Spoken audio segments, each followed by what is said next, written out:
da bileni de bu. Cidden. Tuz cidden o da. O tuz son cidden o da tuzu. En soluklar hep tuz cidden bu. Banya var. Bu yer plaj var ekan. Ondan o şeye gelseniz de Bu yer plaj var ekan. yer var. Bu yerde ayaklar var.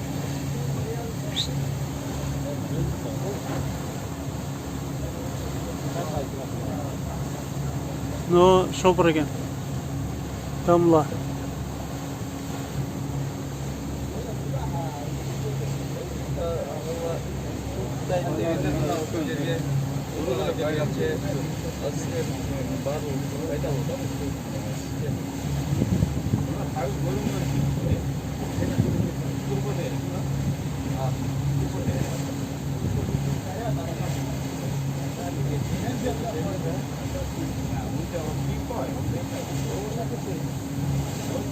No eskirip ketiptir hem no'si.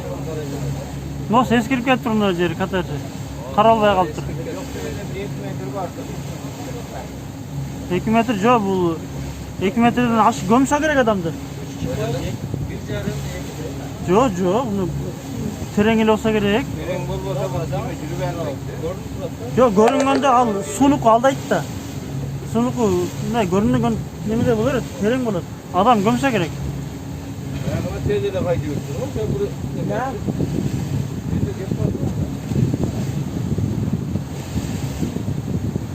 Bak o bıçağına oturup o gittiydi. Bir zaman oturup. Yapayım. Maşallah şamal da son buldu de. O ner topa ekan da. O yerda oturup şaşlık iş kerak ekan.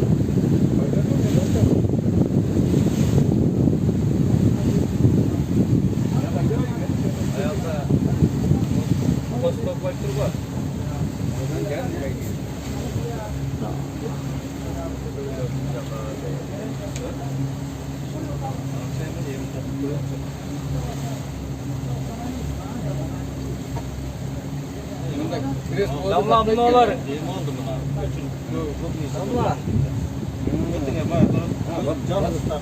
O kadar ekan. Tabii, aslında soğuk şey. Tabii öyle. Esalat on yerde.